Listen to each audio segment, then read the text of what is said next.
Et si les Rockets avaient terminé les Warriors en 2018 ? En 2018, tu dis. C'est un bon petit sujet de lundi, ça ? Hein ? On s'installe. On est quel jour ? Le meilleur jour de la semaine. The best day of the week. Tout à fait. Voilà, selon l'expression maintenant consacrée, on va le dire. Original, voilà. Tout à fait. On s'installe tranquillement en vous faisant la bise. C'est le lundi, le meilleur jour de la semaine, comme Alex vous le répète à chaque fois. On espère que ça va de votre côté. On enlève les jeux tout de suite ici parce que là, on va pas jouer. Oh, on est sur une enquête là ? Ouf. Oh, celle-là, elle fait mal. Attends, je vais mettre comme ça parce que j'ai un peu mal à la cuisse. Ouf. Ah, ça y est, cri-cri. J'ai une petite douleur là derrière la cuisse. Fais gaffe. Je vais essayer de tenir la vidéo quand même. On va voir. J'ai un téléphone, il y a Trevor qui m'appelle. Évidemment, c'est un grand moment de nostalgie et d'enquête qu'on va vous proposer aujourd'hui, car nous allons parler de cette série entre Rockets et Warriors de 2018, une grosse enquête, on avait hâte de la faire celle-là. Vous le connaissez, le classique évidemment, ce sont les enquêtes trash talk, on a déjà fait un paquet, vous pouvez les retrouver sur la chaîne. On fait à chaque fois la même chose, on prend des grandes questions dans l'histoire de la NBA, on sort nos calepins, nos notes, nos recherches, et on essaye de rentrer dans le vif du sujet. Ouais, c'est ça, exactement, pour bien tout remettre dans le contexte, les acteurs, qui a bien géré, qui aurait pu potentiellement faire mieux. Potentiellement. Et puis après, surtout, qu'est-ce qui se serait passé si ? Parce que c'est le principe du si, quoi. Évidemment, et donc forcément sur le déroulé, vous le connaissez comme d'hab. D'abord mise en contexte, où on raconte tout dans les détails pour vraiment comprendre les tenants et aboutissants de cette enquête. Ensuite, la boîte à SF, Alex, il appuie dessus, et là, on a la possibilité de faire du retour dans le passé et de la présence dans le futur. On essaye de se poser un peu des grandes questions, et enfin... on mesure le what if, on va sur l'échelle du what if et puis on regarde, sachant que 1 ou 0 ou 1,25 pour les 11 voilà, sont des notes qui donc font dire que c'est pas un what if si incroyable que ça a changé des choses, mais pas tant que ça. Et puis plus on se rapproche du 5, plus ça veut dire qu'on considère que en fait il y a un paquet de mecs, peut-être on regarderait pas leur carrière pareil, des équipes parfois, des franchises entières. Bien sûr. On a fait il y a pas si longtemps que ça la draft de Kobe, je crois qu'il y a quand même des franchises, au moins 2 de mémoire, dont l'histoire aurait pu être un peu différente, tout à fait. Et puis des carrières de joueurs aussi qui ont été blessés, sont passés par des franchises, et malheureusement, on connaît la suite. Évidemment, on le répétera jamais assez, nous comptons aussi sur vous dans les commentaires pour balancer vos questions et suggestions d'enquête, parce que nous, on a déjà une grosse liste, mais on sait que parfois vous avez des thèmes qui vous font vraiment vibrer. À chaque fois, on essaie de varier entre quelque chose de récent et quelque chose d'ancien. Tu parlais de la draft de Kobe, on a fait aussi la pandémie, que se serait-il passé si la NBA avait continué sur la saison 2019-2020 ? On a refait un petit comeback sur monsieur Greg Oden en duo avec Kevin Durant. Voilà, par exemple. Petite draft aussi sympathique où les Blazers se sont illustrés comme nous souvent. Ont habitués à le faire à la draft. Comme souvent. Parfois ça passe, Damien Lillard, parfois ça passe pas. Et donc, évidemment, maintenant qu'on a installé toute la table, on sort les couverts. Car Alex, la question fatidique, qu'est-ce qu'on mange ? Qu'est-ce qu'on mange, quoi ? Qu'est-ce qu'on mange Là, vu le temps en ce moment, moi je partirais bien sur un petit moulinet de légumes, tu vois. Pas velouté, pas une soupe trop liquide. Le moulinet, c'est-à-dire genre, morceaux. Tu sens que tu manges des légumes quand même, quoi. J'aime bien. Donc légumes, je sais pas. Après, on peut mettre ce qu'on veut, mais. On est sur quoi ? Je sais pas. Moi j'aime bien carottes, poireaux. Pourquoi pas pommes de terre navet, tu vois, carottes, poireaux, pommes de terre navet. Toujours une petite touche ça de pommes de bien. terre. Ouais, du coup, comme ça, il n'y a pas que des légumes, quoi. Parce que je rappelle que la pomme de terre, bref. On va pas revenir là-dessus sans fois. Puis des petits croûtons. Ah oui. Des petits croûtons à l'ail. À l'ail, on est d'accord, à l'ail. Surtout pour le rencard juste après. Voilà, c'est ça, exactement. C'est très important. Tu vois le truc simple, je suis bien content. Équilibré et qui réchauffe. On est dans la team moulinet, je suis bien d'accord. Léon, toi, tu rajoutes du butternut, toi, évidemment, dans ta Une petite fondue chinoise aujourd'hui. Une petite fondue chinoise. D'accord. Vous irez chercher. Ouais, on sait ce que c'est la fondue chinoise, c'est très très bon. Et ben moi, justement, je suis sur une raclette. J'ai envie de terminer la saison bien comme il faut. On va faire une transition gentiment vers le printemps. Il faut finir le stock de fromage, donc dédicace à Giovanni. Une bonne raclette. Bon, évidemment, je vous raconte pas la recette. Mais l'eau est interdite. Voilà. Parce que l'eau fait gonfler, alors qu'un bon blanc ou un bon prenez, rouge... 1,5 kg de fromage par personne. C'est ça, ou 3 pour Dio, évidemment, et après vous faites vos towers, vos montagnes. Ouais. N'hésitez pas à nous partager, évidemment, comme chaque lundi, quelles sont vos recettes, vos petits repas. Maintenant qu'on s'est bien éclaté, Alex, et qu'on a bien posé la table, on va pouvoir commencer cette enquête. Allez, on envoie le contexte peut-être. T'as tes notes? Allez, c'est bon, ouais, carrément. De toute façon, c'est une histoire qu'on connaît assez bien. Disons qu'elle est récente. Voilà, c'est ça. Sans transition, clin d'œil, nous sommes le 28 juin 2017, les Rockets viennent de récupérer Monsieur Chris Paul. Chris Paul qui avait, lui, il a choisi la méthode que je trouve plutôt bien à l'époque. Moi, personnellement, sur le coup, j'étais là, genre, au moins, il a prévenu les Clippers. Et il a laissé Jerry West, Lawrence Frank. Il était là, Jerry West Non, il y avait pas Lawrence sûr que ce soit le même management. Non, c'est ça, hein, c'était pas eux. Bref, il a laissé le management des Clippers faire un trade. Tout à fait. Du coup, Montrezarel... Qu'est-ce qui fait le voyage? Lou Williams, Montrezarel, on a eu des pics aussi un peu. Bien sûr. Ne sachant pas encore ce qu'allait devenir Montrezarel, puisque à l'époque, Montrezarel s'est battu en D-League avec un arbitre. Beverley aussi. Tout à fait. Dans le trade de Chris Paul. Bien sûr. Donc voilà, un trade où il y a pas mal de joueurs en face, et les Rockets récupèrent Chris Paul, puisque James Harden avait ras-le-bol de Dwight Howard, tout ça, machin, ça marchait pas comme il voulait. Exactement. Enfin, bref, donc il fallait faire quelque chose. On avait déjà... En 2017, on a déjà un James Harden, genre on est là, genre waouh, trop fort. Ok, filez-lui la balle, quoi. Tu ça vois, fait tout à fait, filez-lui la balle. Ça fait plusieurs saisons qu'on voit James Harden terminer deuxième de la course au MVP. Ça fait plusieurs saisons que Daryl Morey est là et essaye de justement nous montrer qu'il peut remporter un titre avec Mike D'Antoni, avec sa philosophie du basket. James Harden, comme tu le dis, est extraordinaire. Il a été en duel, là, cette saison-là, notamment avec Russell Westbrook, qui, si je dis pas de bêtises, est en triple-double de moyenne, une de ses 37 saisons en TD, et où il est MVP. Tout à fait, Russell Westbrook vient d'être MVP, ouais, exactement. Et donc, on a les Rockets qui ont une véritable hype autour d'eux, parce que tu as... Comme tu le dis, Dwight est parti, et puis on a l'émergence d'un grand Suisse avec des longs bras qui s'appelle Clint Capella. On a évidemment des petits joueurs qui viennent s'ajouter. On a vu l'arrivée de Mike D'Antoni avec le système James Harden, donc aussi Eric Gordon qui est là pour apporter. Et là, tu ajoutes Chris Paul. Au moment de la conférence de presse de Chris Paul d'introduction aux Rockets, il y a un seul mot en tête, c'est le titre. Ouais. On y va, on The est Ring. Exactement.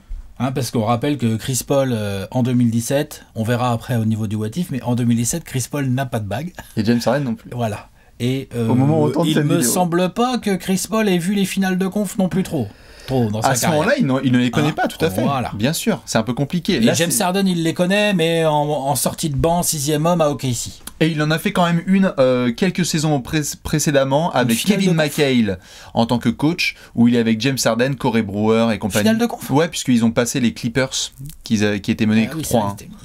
Eh oui. Oh là là là là. Mais bon, c'est vrai, c'est Josh Smith.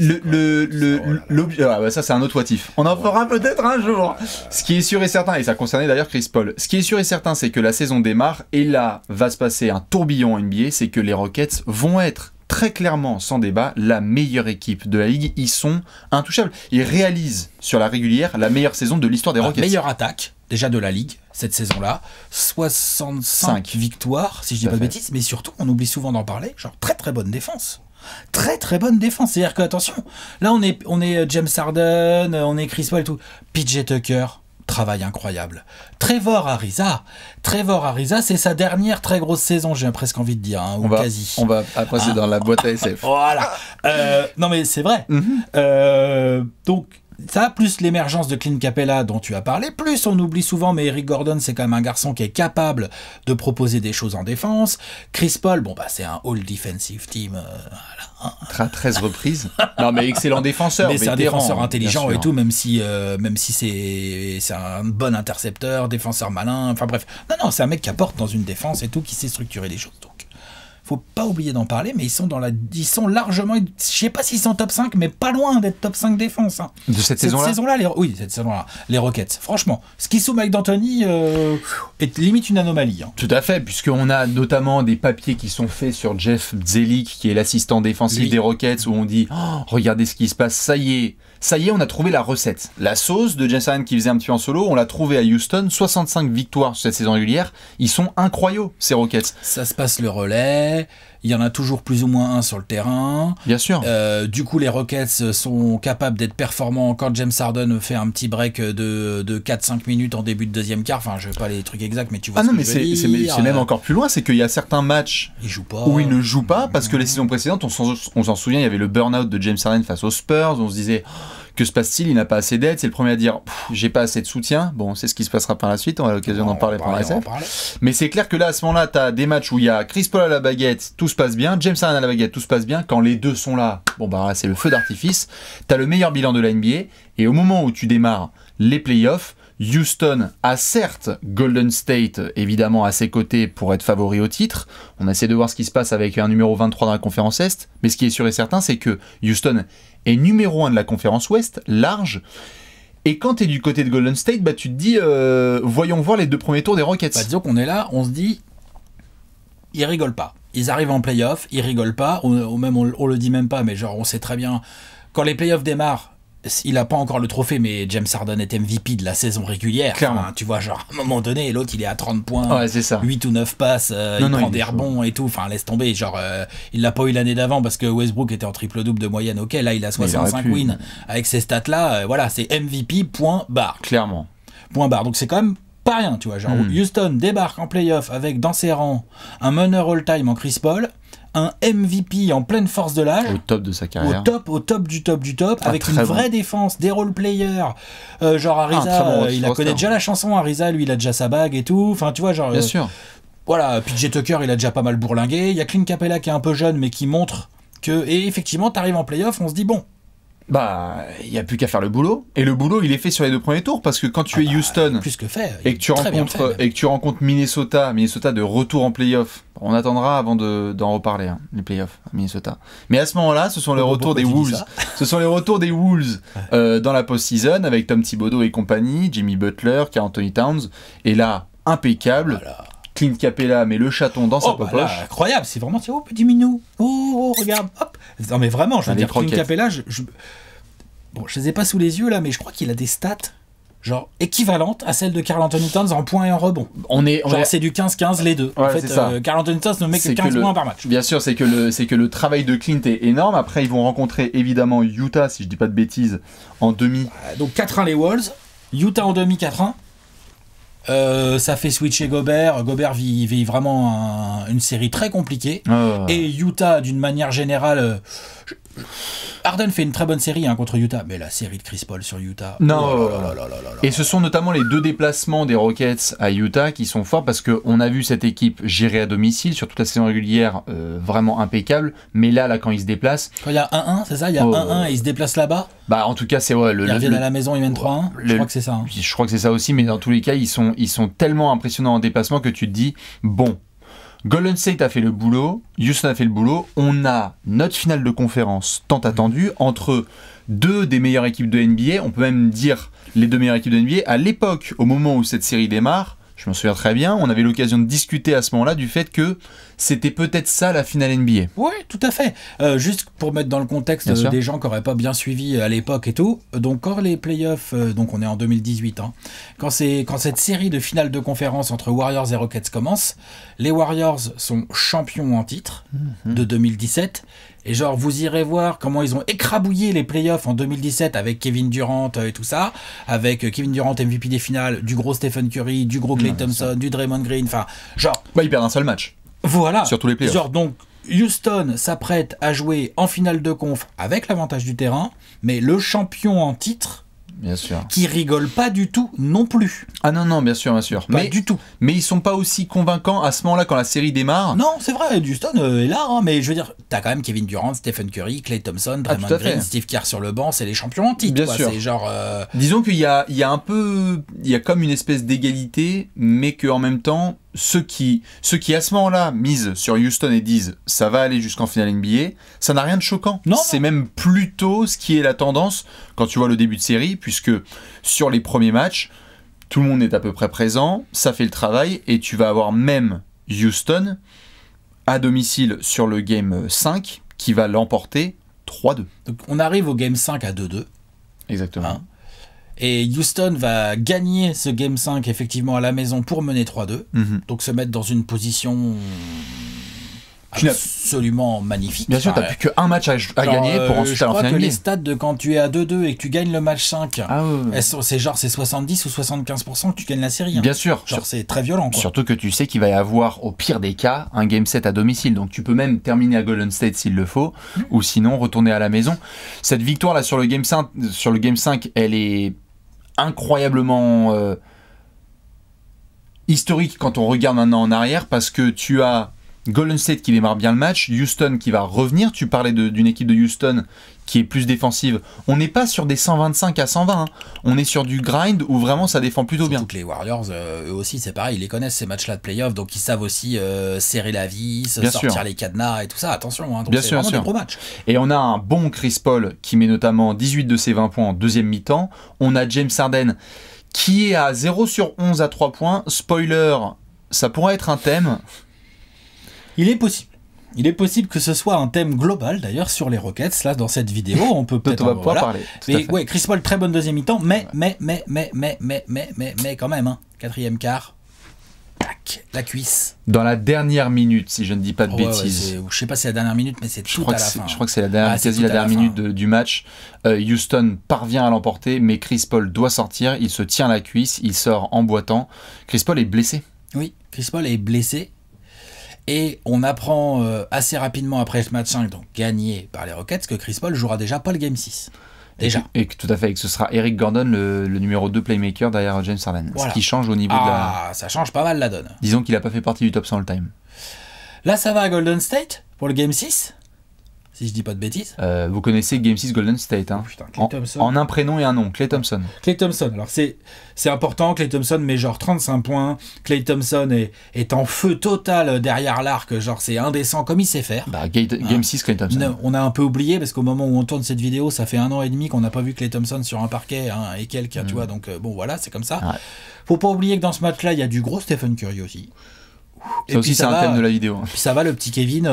C'est pas son meilleur match de sa carrière en playoff, mais enfin, il est quand même là, le petit Kevin. Hein. Ouais. D'ailleurs, pour ceux qui se posent la question, on a eu pas mal de confrontations entre Rockets et Warriors, donc attention à ne pas tout mélanger. On a eu des séries par la suite où il y a Kevin Durant qui se blesse, donc ce n'est pas celle-là. C'est celle de la saison suivante. Oui. Là, on est vraiment sur la série où il y a tous... Warriors au complet. KD, exactement. Il y a KD. Clay est énorme sur ce Game 6. Donc ça gagne bien fort. Hein. C'est un blowout. Ça gagne de 30. Hein, c'est un blowout. Rien à dire. Et ça nous mène à ce Game 7. Warriors vénère, couteau entre les dents, blowout, bim, 3-3. Exactement. Et ça nous mène à ce Game 7 à Houston où donc les Rockets ont encore une opportunité de l'emporter, où les équipes à domicile en Game 7 ont plutôt tendance quand même à l'emporter. Surtout quand elles ont gagné le Game 5. Voilà. Quand elles ont gagné les stats sont vraiment pour les probas, les stats. Exactement. Quand tu as le MVP, quand tu as tout ça de ton côté, Houston, normalement, a la possibilité de l'emporter. On se demande si Chris Paul quand même va jouer le match. Je me souviens que nous, on était en train de discuter. Il y avait de l'incertitude. Hein. Et on regardait à chaque fois les updates et on se disait... Est-ce que ça va être une sorte de Willis Reed moment? Il peut jouer en serrant les dents, là. C'est ça. Est-ce que ça va être un moment à la Willis Reed où le mec va prendre une seringue et il va essayer de jouer, mais en même temps, est-ce que c'est un risque pour la suite de sa carrière?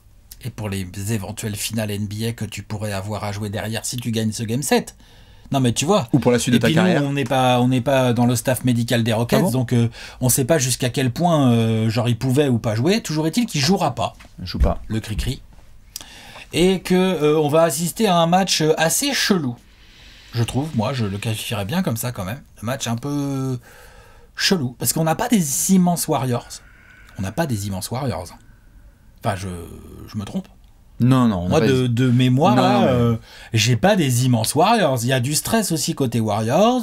Ils sont à l'extérieur. Ils sont même menés, je crois, quasi à la mi-temps. Ils sont grave menés. Et puis, rappelle-moi, les Warriors, c'est quand, en fait, qu'ils ont dû jouer un Game 7 comme ça, dans un truc important. Ça leur rappelle, à mon avis, pas des bons souvenirs. Ah, bien sûr. Tu vois, même des très mauvais souvenirs, même ça leur rappelle, hein. Ils sont menés à la mi-temps. Et ils sont menés genre de quasi 10 points. Ouais, je te dis, c'est pas des bons Warriors du tout. Donc on a des Rockets qui, sans Chris Paul, sont en train de faire le taf. 54, c'est ça, c'est 54-43 ou 53-44 à la mi-temps. T'es plus qu'à 24 minutes de l'emporter. D'une finale NBA. Et là, c'est le drame. Houston va réaliser un troisième quart-temps absolument horrible. En loupant, je crois, 14 de leurs 14 tirs à 3 points, puisque c'est simple, Houston va louper 27 tirs à 3 points consécutifs, le plus gros nombre de tirs à 3 points loupés dans un match. Ils vont continuer à les prendre. Pendant ce temps-là, Golden State se réveille aussi, évidemment, avec, tu en parlais, un garçon particulièrement discret qui s'appelle Stephen Curry. C'est un thème. Et je crois qu'il était jamais bon, lui, dans les gros matchs en play-off.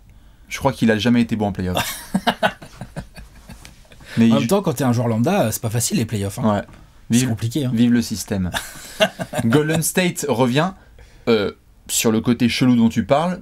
Mais sans non plus être énorme, hein, Golden State revient, mais ils reviennent au forceps et aussi parce que les Rockets rentrent plus un tir, quoi. Ça rentre plus un shoot, exactement. On a cette scission en fait où on retrouve des éléments qui nous faisaient tellement chier, du Mike D'Antoni basketball où en fait ce n'est même plus tête baissée, là c'est tête baissée, œillère, sourd, muet. On reste dans ce qu'on avait prévu, ça ne bouge pas, on continue à artiller. C'est simple, par définition, les Rockets ont vécu et mouru, je vais me permettre, par le tir à 3 points, sauf qu'au pire moment de la saison, ils meurent. Il meurt et c'est une déception terrible. Tu te fais remonter et tu perds, quoi. Tu peux pas, face à une équipe aussi forte que les Warriors, même si elle est dans un mauvais soir, dans un Game 7, donc ça fait déjà pas mal de... Tu vois, une équipe aussi forte que les Warriors, avec des joueurs... quand même, des Klay Thompson, des Kevin Durant, des Steph Curry, des mecs d'expérience qui ont déjà montré à maintes reprises qu'ils pouvaient être grave clutch. Ce soir-là, ils sont pas clutch, ok ? Ils sont pas dans leur Game 7. Tu peux pas te permettre de 1. Shooter aussi mal et 2. T'entêter autant alors que ça rentre pas, quoi. C'est ça. Du coup, moi je trouve Houston a laissé Golden State revenir dans ce match en deuxième mi-temps. Malheureusement, ils n'ont pas été capables, comme tu viens de le dire, quoi. Ben, ça tape dans le mur, on va continuer à taper, on sait jamais. Peut-être qu'avec ma tête, je peux défoncer un mur en béton. Bah non. En fait, non. Fallait varier, c'est ça. Fallait varier un petit peu plus. Je le casse quand même parce que tu parlais du terme chelou. Si vous pouvez vous refaire ce match, à titre très personnel, et je m'en fous si les fans des Warriors sont d'accord ou pas d'accord. L'arbitre ? Oh putain. Alors. Oui, on peut. Non mais vraiment pour le bien coup, sûr, non, mais sur ce match-là, si vous voulez vous refaire une mixtape de Scott Foster, pour ceux qui connaissent Scott Foster, de la relation Scott Foster et les Rockets, parce que ça fait pas partie, c'est pas Scott Foster. Ah voilà, pardon, ouais, parce que mais il fait partie. Non, je le pointe juste l'arbitre parce que sur ce match en particulier, et on va le voir par la suite, la relation Scott Foster et les Rockets va devenir imblairable. C'est notamment un match où il y a beaucoup de calls où on se dit bon. Ah, je suis d'accord, on est là, on fait. Mais c'est pas la première fois que ça nous arrive, par contre. Tout à fait, c'est pas la première fois, mais on a LeBron en finale, on va voir si on va avoir peut-être Golden State en face. Il n'empêche que Houston fonce tête baissée et que tu peux pas. Arbitre ou pas, cuisse de Chris Paul ou pas, à un moment donné, tu peux pas, quoi, jouer comme ça et continuer à merder autant. Après, moi, je fais quand même partie de ceux qui pensent que si Chris Paul avait été là, peut-être que ça se serait un peu moins entêté côté Rockets, parce qu'un mec comme Chris Paul, qui est quand même un gestionnaire reconnu, aurait, à mon avis, eu la présence d'esprit d'apporter du mid-range, de je sais pas, juste quelque chose qui se passe en fait. Bien sûr. Probablement, tu vois, mais en tout cas, voilà, tu rates trop de tirs, tu t'entêtes, tu laisses une équipe comme Golden State revenir dans le match en deuxième mi-temps et tu perds. Tu perds et donc du coup tu perds chez toi au Game 7 et tu regardes les Warriors enchaîner une troisième finale de suite. C'est ça. Qu'est-ce que je dis ? Une quatrième finale de suite, c'est la quatrième et après ils vont faire, puisqu'ils ont fait 2015, 16, 17, 18 et 19. Quatrième de suite. Attention les oreilles, j'envoie quand même les stats. Houston, 7 sur 44 à 3 points sur le match. Ouf. James Harden, 2 sur 13 à 3 points. Trevor Ariza, 0 sur 13 0 sur 12 au tir, dont 0 sur 9 à 3 points. Eric Gordon, 2 sur 12 à 3 points. Le seul qui surnage, c'est Clint Capella, le genou. 9 sur 10 au tir. Il a 20 points et 9 rebonds dans un Game 7 de finale de conférence. C'est très très bien. Et donc Chris Paul regarde tout ça. Tu peux compter sur un seul shoot de Joe Johnson, c'est de la merde. Ryan Anderson, 8 minutes, c'est de la merde. Et Gerald Green, pareil, 1 sur 7 au tir. Houston ne peut même pas jeter un caillou dans l'océan. C'est terrible. C'est un des plus gros fails offensifs en termes de mi-temps et même de match complet d'une équipe qui a été aussi bonne sur toute une saison. Ouais, c'est clair. C'est clair. Et c'est un fail offensif dû, comme on vient de le dire, là, de le répéter, au fait de s'entêter. Ils se sont entêtés, ils ont été incapables de proposer. Alors après, c'est vrai que c'est compliqué dans un Game 7 tout d'un coup de se dire faut pas jouer pareil. Ça, je comprends, moi, hein, pas de problème. Hein. Jusque là, voilà. Du coup, voilà. La finale NBA en 2018, c'est Warriors-Cavs. Comme en 2015, comme en 2016, comme en 2017. C'est ça. Voilà. La 4e. C'est-à-dire que c'est la 4e finale d'affilée des Warriors, mais c'est en face, là, c'est le 4e Warriors-Cavs, quoi. C'est ça. Et normalement, si tu vis un truc comme ça, tu te dis tu reviens peut-être la saison prochaine. On était à un match d'aller en finale NBA. Malheureusement, non. Et justement, je vais te laisser là, appuyer. Ça va poser des questions, hein, ça c'est clair. Eh bien, je pense que nous allons devoir tout de suite passer à la boîte à SF. La boîte à SF. Science-fiction, hein, SF. Hein. Exactement. Là, Small Forward, ça marche moins bien sur C'est un peu compliqué. Sur cette enquête-là. Tout à fait. La boîte à SF, pour ceux qui ne le savent pas, eh bien, évidemment, c'est dans cette section qu'on va devoir se poser plein de questions. Et alors là, retroussez vos manches, épongez-vous le front, parce qu'il y en a un paquet de questions sur cette enquête des Rockets qui auraient pu et dû terminer les Warriors en 2018. Alex, je te tends la perche. À toi le dance floor, ta première question. Par où commencer ? Parce que, voilà, je pense que la plupart des questions vont quand même être drivées par un mot, le mot legacy ou héritage, comme vous voulez. Parce que là, honnêtement, en un Game 6 et un Game 7, donc sans Chris Paul, donc autour de la blessure de Chris Paul, et donc le hashtag il faut finir, quoi. Là, on est sur le hashtag il faut finir. Il faut finir. On est dessus. Il y a un paquet de legacy, en fait, qui change. Clairement. J'y vais tout de suite les pieds dans le plat. Est-ce qu'on parlerait pas de Chris Paul et James Harden différemment ? Pardon, je sais même pas pourquoi je pose la question. Non. La vraie question, c'est jusqu'à quel point on parlerait de Chris Paul et James Harden différemment si, sans parler même dans un premier temps de gagner les finales, ils étaient allés en finale ensemble déjà. Évidemment. Je rappelle qu'on n'a pas mis Chris Paul ni l'un ni l'autre, je crois, dans notre top 50. Si tu l'as mis. Moi, je l'ai mis dans le top 50. Ah, tu l'as mis dans le top Chris 50 Paul, ouais. On est bordure 50. C'est ça. Mais genre l'héritage d'un Chris Paul. Non, mais... Alors, je vais faire James Harden aussi, alors, évidemment, James mais Harden, cri-cri. Mike D'Antoni. Mike D'Antoni, de ouf. Il y a beaucoup de legacy, je suis d'accord. Par rapport à ta question, évidemment. Je fais Rockets, quoi. Je fais le côté legacy Rockets, quoi. Et évidemment, là-dessus, on parlerait évidemment différemment. Mais même, j'ai envie de dire, au sein de ta question, s'il passe, je la pose juste, parce que je pense qu'il y a des gens qui vont dire oh oui ou non, ça dépend. Mais s'il passe les Warriors, ils terminent les Cavs. Je veux bien la voir, la finale. Je veux bien la voir. C'est une question, ça. Tu connais LeBron James ? Mais c'est pour ça. Je pense qu'il aurait préféré jouer les Rockets, lui. En tout cas, je dis pas que les Cavs gagnent. Je dis pas ça. Juste, tu te mets à la place de LeBron James, tu préfères jouer quoi ? Klay Thompson et Kevin Durant ou Trevor Ariza et PJ Tucker ? Quand même. Oh. Donc, tu sais quoi ? Je pense que ça aurait été une belle finale aussi, ça. Ah, mais bien sûr. Donc, voilà. Mais il y avait plein de gens qui vont aussi qui Rockets Cavs, c'est pour ça que je le mettais tout de suite sur la table. C'est que peut-être qu'on en parle différemment, mais si ça se trouve. Peut-être que les Rockets. En tout cas, les Rockets, je pense, auraient été favoris.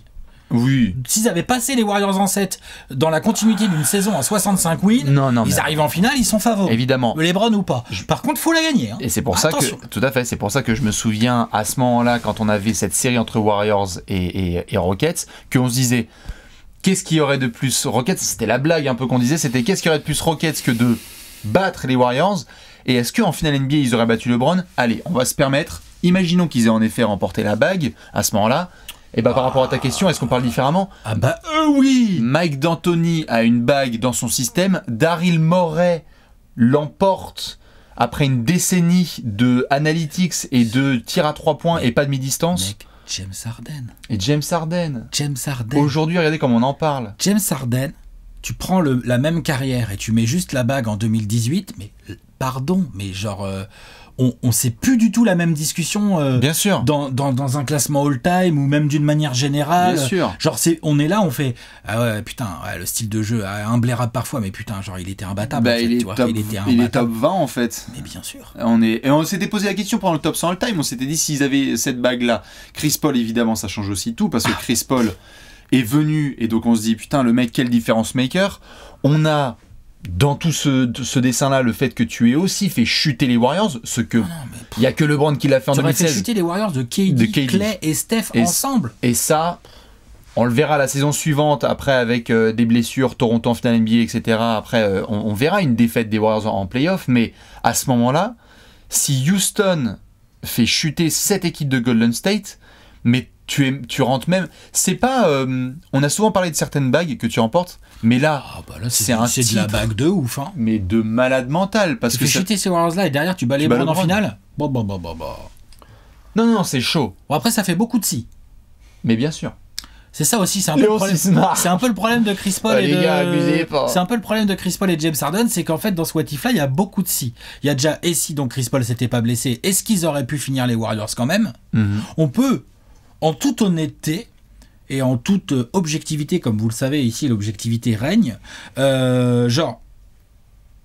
Franchement, moi je crois qu'il t'a pas cette débandade à 3 points avec Chris Paul sur le terrain dans ce Game 7. J'y crois pas. Non, je pense pas que ce soit possible. Non, je pense vraiment. Je pense que Chris Paul il prend des ballons, il passe derrière des écrans de Clint Capella, il stoppe l'hémorragie avec un petit jumper à 5,50 m et les Warriors, qu'est-ce que tu veux qu'ils fassent? Ils sont comme les autres, ils subissent. Oui, je pense qu'en effet il aurait apporté. Ah ouais. Après, est-ce qu'il l'aurait gagné? Il faut voir, mais en tout cas ils auraient eu beaucoup plus de chance. Il aurait forcément apporté dans le jeu et pourtant il y a peut-être des fans des Clippers ou des gens qui ont suivi la carrière de Chris Paul qui vont rappeler enfin Chris Paul, il a été aussi pas mal capable de choke aussi dans des quatrièmes quart-temps.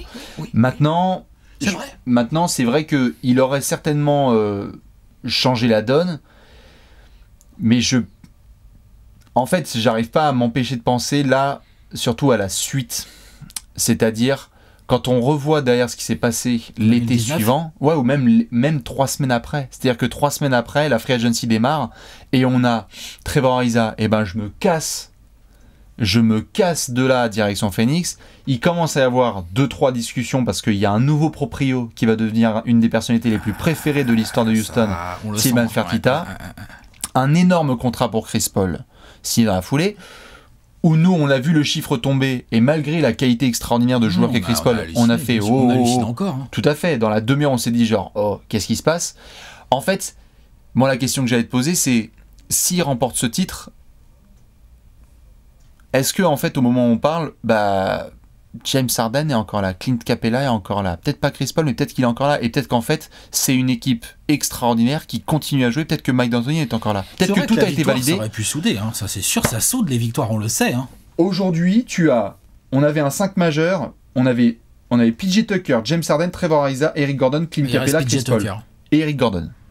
Oui, mais dans le 5 mais tout à fait dans le 5 majeur. Mais je veux dire, James Harden, s'il remporte sa bague à Houston, à tel point il était adoré et adulé à Houston. C'était Monsieur Texas. Mais jamais il bouge de là. Mais non. Vu qu'il vient de demander à partir parce qu'il avait besoin de remporter un titre. Mais non, il faut construire un strip club dans l'arrière-salle du vestiaire et c'est bon, ça bouge plus. Hein. Et le maillot est déjà retiré, il n'y a pas de problème. Bien sûr. Ah non, mais c'est clair. James Harden fait peut-être toute la suite de sa carrière. Il a commencé à OKC, mais peut-être que tu vois, il fait toute la fin de sa carrière et la suite de sa carrière à Houston parce qu'il a remporté la bague et que Daryl Morey lui a apporté. Mais clairement, tu vois, genre là, on est en 2021. On sait pas, peut-être James Harden aura une bague un jour d'ici la fin de sa carrière NBA. Elle est pas finie, la carrière NBA de James Harden au moment où on parle. Mais ce qui est sûr, c'est que là, en 2018, il a laissé passer une occasion énorme et que depuis, il n'a jamais été aussi près de le refaire. Depuis. C'est pas comme si après, tu vois, genre ils avaient réussi à retourner ou qu'ils étaient allés en finale ensemble après. Non, ils ont jamais refait aussi bien. Bien sûr. Personne n'est jamais passé aussi près de fumer ces Warriors. Ah mais c'est l'équipe. Ces Warriors là, j'ai bien dit, donc je veux dire les Warriors de Clay, Steph et KD. Je sais les fans des Raptors. Ok, mais non, c'est pas la même. Excusez-moi, mais KD était blessé. Non, mais bien sûr. Clay Thompson, enfin, tu vois, genre, c'est pas pareil. Bien sûr. Quand on fait à chaque fois la dynastie Warriors, il y a LeBron évidemment en 2016 qui a fait le boulot, mais dans la conférence Ouest, on en avait parlé. Je crois que c'est dans l'épisode du top 100 qu'on avait parlé. Kevin Durant en 2016. Je pense qu'on avait parlé tout à fait de James Harden dans le top 100 all-time. On parlait du fait que James Harden fait partie, quand on avait comparé notamment des carrières et qu'on avait parlé de LeBron et de certains à l'Est qui pouvaient pas passer, et quand on avait parlé avec Jordan de certains mecs qui pouvaient pas passer, le mec qui a buté quoi qu'il face à Golden State et le plus, c'est James Harden. Donc à ce moment-là, à l'Ouest. Pour lui, tout à fait, à l'Ouest. Dans sa conférence, c'était une horreur. Il a dû se les coltiner un nombre de fois et il était à cette mi-temps-là d'y arriver, donc j'ai le sentiment qu'il aurait pu faire... James Harden, on en parlerait aujourd'hui comme un mec extraordinaire parce qu'on dirait attends, on a un des mecs offensivement les plus dingues de l'histoire qui a fait chuter une des meilleures équipes de tous les temps, si ce n'est pour certains la meilleure en termes de talent global, que tu révolutionnes le jeu à ton poste et techniquement. Après, oui, tu as des comportements à droite à gauche. Je sais pas ce qu'aurait été la post-titre partie de James Harden, mais ce serait le titre, c'est pas pareil. Mais exactement, ce serait une légende du jeu. Regardez ce qui s'est passé en termes de shift avec un Dirk. Avec un Dirk à Dallas qui était là pointé du doigt, on disait ouais, en fait c'est T-Mac quoi. Paul Pierce. Exactement. Ou en fait on les a regardés, on s'est dit genre c'est des phénomènes individuels, mais qu'est-ce qu'ils font? Et une fois que t'as passé la bague, tu deviens une légende acclamée. Si ça se trouve James Harden aujourd'hui, ce serait. J'essaie de trouver un comparo. Regarde Kevin Durant. Kevin Durant, bon, il est allé aux Warriors, mais en 2007 fait la bague. Comme ça fait une petite transition sur un deuxième angle de question. Kevin Durant, du coup, si ça perd là en 2018, si les Warriors, les Rockets finissent le taf, du coup, t'es d'accord, les champions en titre Warriors avec Kevin Durant n'auraient à cet instant-là qu'une bague. Ils vont pas faire le back-to-back qu'ils ont fait en 2018. Pardon, excuse-moi. Si les Rockets finissent le boulot, les Warriors éliminés. Donc le champion en titre se fait éliminer en finale de conf. Ils vont pas en finale et on sait qu'ils ont gagné en finale avec un Kevin Durant quand même un petit peu sérieux quand même pendant ces finales. C'est ça, c'est moi. Voilà. Donc il n'aurait pas eu cette occasion-là, Kevin Durant, de nous faire une deuxième finale de suite avec le MVP des finales. Bien sûr. Bah, tu sais que sa legacy, c'est pareil, lui, c'est pas du tout la même chose. Ah oui, bien sûr. Au moins, il a sa bague, la première, mais entre une bague prise avec ces Warriors-là et là, en fait, un back-to-back de MVP des finales, non, bien sûr. C'est quand même pas la même chanson. Ah, je suis d'accord. Sur le CV de KD, dis donc, ça change pas mal de choses. On sait ensuite l'été suivant que ça bouge, etc. Après, il se blesse et tout, les finales de 2019, donc... C'est difficile à juger, mais il aura, quoi qu'il arrive, Kevin Durant, il a dans son CV maintenant, il est back-to-back MVP des finales. Ouais. Il y en a combien en fait dans l'histoire NBA? Bah voilà, il y en a pas non plus 200. Hein. Les back-to-back MVP des finales, tu sais qu'il y en a pas non plus. Non, bien sûr. Il y a Kevin Durant dedans. Et la façon dont on voit aussi Chris Paul, parce que Chris Paul dans la suite, dans ce qu'on va voir, il y a cette blessure à la cuisse. Voilà, tu le disais en intro, on a mal à la cuisse, etc. Donc on s'est souvent foutu de sa gueule là-dessus, c'est normal. Il y a le contrat qui est signé dans la foulée, donc qui aurait été peut-être ce même contrat, parce que tu viens de remporter le titre. Si tu gagnes le titre, ça se trouve, il a le même contrat. Ah bah il y a le même deal, et là on a dit, on est là genre, c'est comme ça, tout à fait. On trouve ça trop cher, mais on se tait. Mais quelque part, je sais pas si forcément tu vas aller chercher Russell Westbrook l'été suivant. Oh bon, il y a probabilité forte que non. Et donc il joue jamais avec Devin Booker. Ouais, bien sûr. Il fait jamais ce qu'il a fait au Thunder. Aussi, qui est quand même assez énorme, mais bien sûr, dans la carrière de Chris Paul, qui lui permet maintenant de jouer dans une grande équipe comme Phoenix quand même. Qui va essayer d'aller en playoff avec Phoenix. Non mais bien sûr, je suis d'accord, la legacy de Chris Paul. Pour Chris Paul, c'est énorme, on parle de James Harden, c'est ouf, Chris Paul, c'est ouf, Kevin Durant, faut pas négliger l'impact que ça a sur sa legacy en tant que joueur, et LeBron. Je maintiens. Ils se sont fait sweeper les Cavs par les Warriors cette année-là. L'année d'avant, ils en prennent un et cette année-là, ils font c'est le Gérard Game 1. C'est le Game 1 de LeBron James à 50 points. Et il le perd sur un lancer raté de George Hill et Gérard qui regarde pas l'horloge. On vit jamais ce moment. Non mais attends. Ah bah bien, on vit jamais ce moment probablement parce que ce LeBron là comme ça qui met 50 points aux Rockets, je veux bien voir comment les Rockets le gagnent. Bien sûr. Je dis pas qu'ils peuvent pas, hein. Je dis juste je veux bien voir. J'aurais bien voulu. Moi, désolé, t'es LeBron James, t'es devant les finales NBA, t'es devant le Game 7, mais t'es pour les Rockets. Mais évidemment. Mais toute ta vie, t'es pour les Rockets. Tu veux pas. Tout l'Ohio. Tu veux pas. Tout l'Ohio et avec un maillot de Houston. Tu ne veux pas. C'est évident. Tu ne veux pas affronter KD, Clay, Steph, Steve Kerr et tout. Ils viennent te mettre la race l'année d'avant. Puis pour LeBron, tu vois, genre devoir défendre quand même pas mal sur Kevin Durant, je veux dire. Non, mais. C'est pas les mêmes confrontations, c'est un autre délire, quoi. Pour LeBron, le CV à Cleveland n'est pas le même parce que si ça se trouve peut-être qu'en effet il aurait remporté cette finale, peut-être que même Houston fait le boulot. Hein. Et bien sûr pour Kevin Love, pour tous les gars qui sont à côté.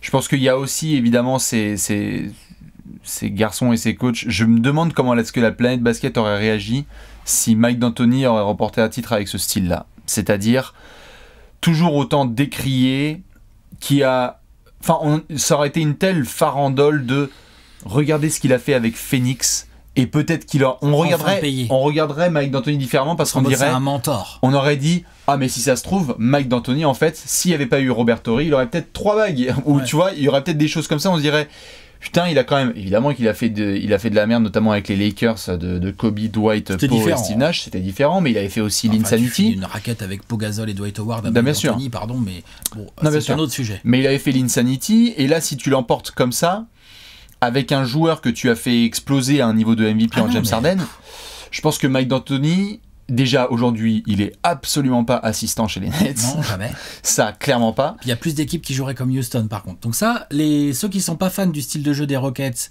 du côté ISO de Harden et tout, soyez contents. La cuisse de Chris Paul vous a évité qu'il y en ait genre 15 comme ça dans la NBA.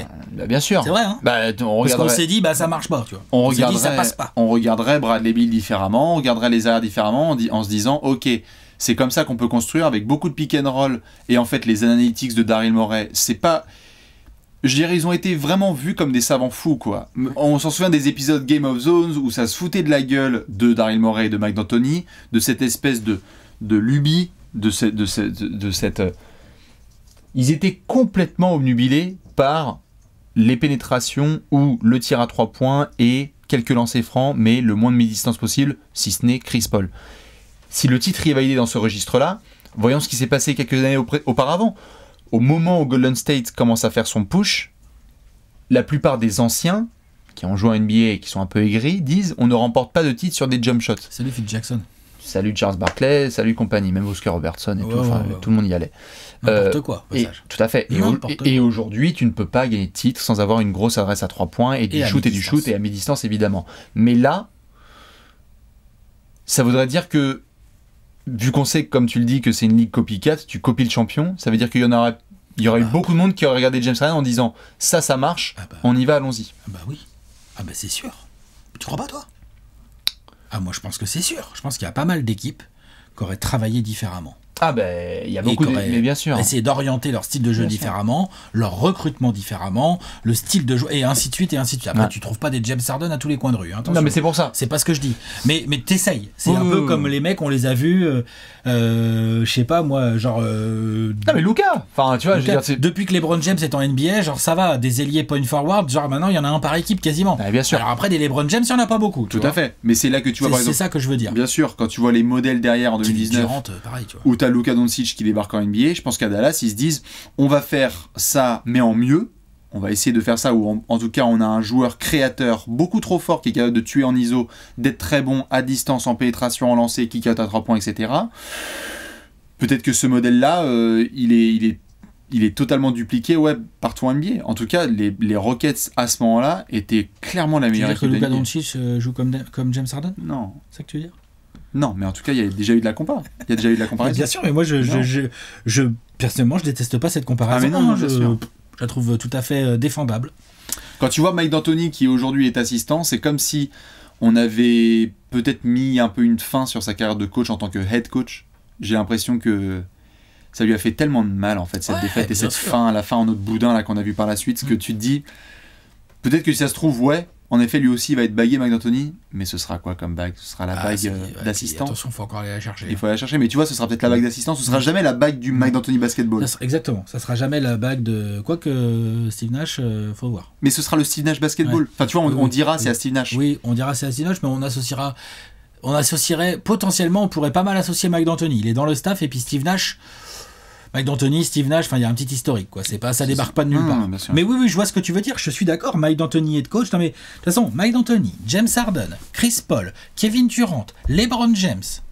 Ça fait déjà pas mal de monde qui a eu vraiment, je pense vraiment, parce que je répète, Kevin Durant et LeBron James, je pense que ça touche à mort à leur legacy aux deux. Les deux. Peut-être encore plus Kevin Durant que LeBron d'ailleurs. Parce que LeBron, finalement... Disons qu'à partir du moment où ils étaient tous les deux encore sous contrat, si je dis pas de... Et c'est quoi les contrats ? C'est quoi le rapport ? Non, attends, mais je dis de la merde, là. LeBron, il est free agent cet été-là ? Ouais, il reprend du 1+1, je crois. Tu sais, cette époque-là, il est en 1+1 tout le temps, en fait. Je pense pas, à la fin 2018, puisqu'après il débarque en 2019. Non, c'est la saison d'après qu'il va. Tu vois, il a tout le temps l'option. En gros, LeBron, avec Cleveland, il a fait du 1 an avec option tout le temps, quoi. Tu vois. Quasiment, faut vérifier, mais j'ai juste à aller checker, c'est quasiment parce que là, ça. Mais au-delà même du côté contractuel, je pense que Kevin Durant cette année-là chope sa deuxième bague. Non, c'est ça, LeBron il est free agent cet été-là. Oui, mais il est free agent. S'il affronte les Rockets, c'est les finales NBA de LeBron qui est free agent. Donc est-ce qu'il reste à Cleveland ? Ah oui. Est-ce qu'il reste à Cleveland s'il gagne, tu veux dire ? Je sais pas. Ouais. Il y a l'agent libre, hein, LeBron. Hein. C'est là qu'il va aux Lakers quelques Il semaines s'en va. après. Ouais. Est-ce qu'il reste à Cleveland? Si ça gagne, peut-être. Tu sais quoi? La Peut-être. phrase, elle est énorme. Peut-être genre ou LeBron qui peut-être reste à pas. Cleveland. Peut-être ou peut-être pas. Oui, Par contre, ce que je sais, bien moi, sûr. c'est que s'il chope une deuxième bague en 4 ans avec Cleveland, Eh ben, tu sais que. bah, ça change rien à notre classement all-time. Hein. Tu peux le ranger tout de suite. Hein. Bah, Ah il oui, aurait- le classement all-time, mais même au-delà de ça, genre juste son image. Ah en bah fait. oui, bah deux Genre là, bagues il a avec quand même pris Cleveland. un sweep en finale, quoi. Bah oui. En mettant 50 points en game 1, enfin, tu vois ce que je veux dire? Genre, c'est de la faute de Girard. Il y a du seum, hein, quand même. Voilà. Donc, vraiment. Et Kevin Durant, vraiment, je le répète, hein, on l'a mis très très haut dans le. Moi, le fait qu'il ait été back-to-back MVP des finales, en tuant des matchs hyper importants quand on lui en a donné l'opportunité. Donc, certes, il était dans un collectif incroyable et tout. N'empêche que quand il a fallu mettre le couvercle, Kevin Durant s'est chargé de mettre un gros couvercle. Un bon gros couvercle. Là, si tu perds ce Game 7, tu n'as pas l'occasion, en fait, de le faire. Et donc, Ça joue. Ah bah, KD, du coup, remporte une bague avec Golden Peut-être State. qu'il se casse direct, hein. KD Peut-être. Bah après, lui, il a la saison 2019, donc évidemment, on pourrait la refaire parce que si ça se trouve, il se fait pas le temps dans Achille, Ouais, et voilà, à ce moment-là, tu il vois. reste, et ça remporte un titre avec Golden State, et c'est pas Toronto, et donc on peut refaire la sauce, mais c'est sûr qu'en tout cas, Ça joue. après avoir signé à Golden State en 2016, en 2 ans, tu remportes un titre où il n'y a rien à redire sur 2017 parce qu'il a été trop dominant, et ils ont été trop Le dominants, les fait Warriors. d'ajouter le 2018, ça. Mais ça a vraiment cimenté, alors que là, 2018, s'il l'a pas, on parle de KD à un autre lundi, j'ai envie de dire, très clairement. Plein de questions, c'est fantastique comme enquête, on avait très hâte de la faire parce qu'il y a beaucoup d'interrogations, mais on va devoir noter tout ça, Ouais, allez, on note tout ça. c'est l'heure de l'échelle du what if. L'échelle du what if. L'échelle du what if, donc de 1 à 5. Tout à fait. 0, 5, 1, ça n'a pas changé grand-chose. Et plus on se rapproche du 5, plus on pense que waouh, Ça a été une sacrée enquête. voilà comment cette cuisse, ce Game 7 et tout ont influé sur beaucoup de choses. Et Exactement. dans des proportions lourdes. Et donc, vous pouvez évidemment participer à cette catégorie, vous pouvez noter cette enquête. Et si les Rockets avaient terminé les Warriors en 2018, Alex, ton échelle? Mine de rien, on se rend bien compte là en faisant l'enquête, même si on n'a pas encore beaucoup de recul, mais on en a quand même un petit peu déjà.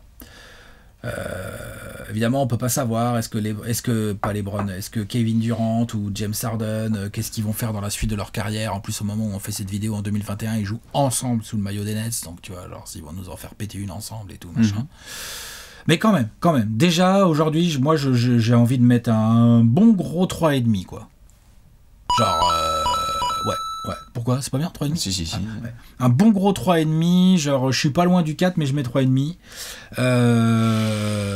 Parce que sur James Harden, on a parlé de KD et de LeBron, ça a de l'influence, ok. Mais ils ont des bagues. Tu vois, ils en ont au moins une. KD, c'est au moins une. Et LeBron, il avait déjà fait 2016. Tu vois, genre. Après, il y a eu les Lakers, on sait pas s'il serait allé aux Lakers et tout. Mais quand même, il y a déjà de la bague. Il y a déjà de la legacy bien costaud, bien posée, quoi. Tu vois. Putain, Chris Paul et James Harden, on parle de quoi, là? On parle de quoi, là? On parle de finale que tu peux gagner. Hein. C'est pas gagné d'avance, attention, on le répète, mais tu peux les gagner. Hein. Tu peux le faire. Puis ça se trouve, en 2019, tu réécrases le truc parce que t'as la confiance, en fait. Du coup, ça a changé plein de trucs. Ça se trouve, c'est un back-to-back des Rockets. Oh putain, la Rockets Nation, là. Ah. Non, mais tu vois, genre. Donc là, ouais, vraiment, je suis obligé de largement dépasser la moyenne, de mettre 3,5 parce que c'est quand même très sérieux, quoi. On parle d'un joueur MVP de régulière, un joueur qui a un attaquant absolument hallucinant qui aurait potentiellement pu avoir sa bague. On parle d'un des meilleurs meneurs all-time qui aujourd'hui fait partie des monstres sans bague et qui ne le serait peut-être pas, en fait. Donc non, c'est du gros what if. 3,5. Hein. Ouais, 3,5 c'est bien. Pas toi? Toi, t'es pas dans le délire gros what if? Toi, tu vas lui mettre 0,5, toi, tu vas dire non. Je vais en mettre 4. Ah, d'accord. Il y a 4 étoiles sur ce what if parce que c'est... Bon, évidemment, on a donné tous les éléments que tu viens de souligner sur la legacy des différents joueurs. Si Harden termine cette saison, on est sur un joueur qui a 65 victoires en équipe, C'est all-time. Hein. MVP de saison régulière et très certainement MVP de finale NBA, en ayant battu Kevin Durant et LeBron James dans la même section de playoff. Je veux rien savoir. James Harden, s'il termine ça, on est sur un truc, on aurait été les premiers à se dire attends, quand est-ce qu'on a vu ça? Ok. Steph Curry, même en 2015, quand il fait sa saison de dingue, et on l'a vu ensuite en 2016, il a été MVP, mais il n'a pas eu MVP finale. Bon, bref, si c'est lui, mais c'est pas lui. On aurait été obligé de remonter à des Jordan. À des Shaq 2000, qui a fait MVP des finales en 2000. Mais statistiquement, chaque 2000, c'est sale. On serait remonté sur des Tim Duncan 2003 MVP et MVP des finales, mais on serait obligé d'intégrer James Harden dans cette discussion. C'est-à-dire qu'il serait même plus une question de savoir s'il est top 40 ou top 30. Il serait déjà top 20 pour avoir réalisé une chose que en fait d'autres joueurs n'ont pas fait. On regarderait aujourd'hui James Harden, on regarderait Dwayne Wade et on dirait écoute, sympa, j'aime bien, Wade, mais en fait t'as fait des trucs extraordinaires. Mais est-ce que t'as déjà fait un truc de la taille de James Harden 2018 ? Ce serait une saison all-time avec de la statistique individuelle et collective et de la compétitivité hors norme où tu as changé le jeu. La franchise est vue totalement différemment. Les Rockets ont eu cette étiquette au fil de la décennie, que ce soit avec leurs fans, mais aussi avec leur management et leur gestion, où ça a été un petit peu vu comme un cirque. Tu n'es plus vu comme un cirque si tu réussis. Cirque qui gagne, quoi. Tout à fait, mais tu vois le côté cirque. Mais je vois très bien, mais je fais exprès de provoquer, bien mais sûr. il y a le côté, genre, comme on a dit pour Mike D'Antoni, quoi. C'est cirque ça. Qui gagne. Pour moi, s'ils font ça, donc il y a le côté James Harden qui pour moi est... En fait, limite, j'ai même pas envie de parler de LeBron et KD. Évidemment, ça impacte moins tout. Important. Mais alors pour Harden, le what if est moins important pour eux, clairement. Cette équipe de Brooklyn avec KD et James Harden n'existe pas. Elle n'existe pas. Peut-être qu'après, ils se feraient un kiff et qu'ils auraient été ailleurs. Mais pour moi, si on porte cette bague, ça n'existe pas. On a une legacy qui est complètement différente pour Chris Paul. Où Chris Paul, quand on fait le top 10 des meilleurs meneurs all-time, on se dit à chaque fois ouais, Magic, Isaiah, John Stockton, Oscar Robertson, Jason Kidd, machin truc. Et on regarde Chris Paul, on ferait attends, le mec est trop fort. Il est trop fort individuellement, ça fait des années. Il s'est trimballé les Clippers. Il a fait des New Orleans Pelicans, Hornets, une équipe crédible avec Byron Scott. On l'a enfin mis dans une bonne équipe, il est titré. Lui, pareil, il prend un bon. On dirait en fait, c'est peut-être un des 4-5 meilleurs meneurs de tous les temps. Il y en a qui le pensent aujourd'hui, et c'est correct. Mais là, il y aurait la bagousse qui va avec, quoi. Je suis d'accord. Donc je suis obligé de mettre 4. Pour eux deux, c'est un gros what if. Ouais, pour eux deux, c'est énorme. Et alors pour le reste de la ligue, tu copies. Tu copies et Houston devient une des équipes championnes sur la décennie 2010. C'est peut-être pas forcément les Raptors des saisons suivantes. Enfin, il y a trop d'impact. Trop d'impact. C'est peut-être même pas Stephen Silas aujourd'hui, le coach. Enfin, c'est... Bien sûr. 4 c'est étoiles. clair. 4 étoiles pour Bibi et 3,5 pour Alex. Dites-nous, vous, ce que vous avez évidemment comme remarque, comme question sur cette enquête, comme note aussi. Nous, si je dis pas de bêtises, on va devoir se retrouver la semaine prochaine pour une nouvelle enquête. Exactement. N'hésitez pas à balancer vos suggestions et bon courage aux fans des Rockets. Ciao. Des bisous. Ciao.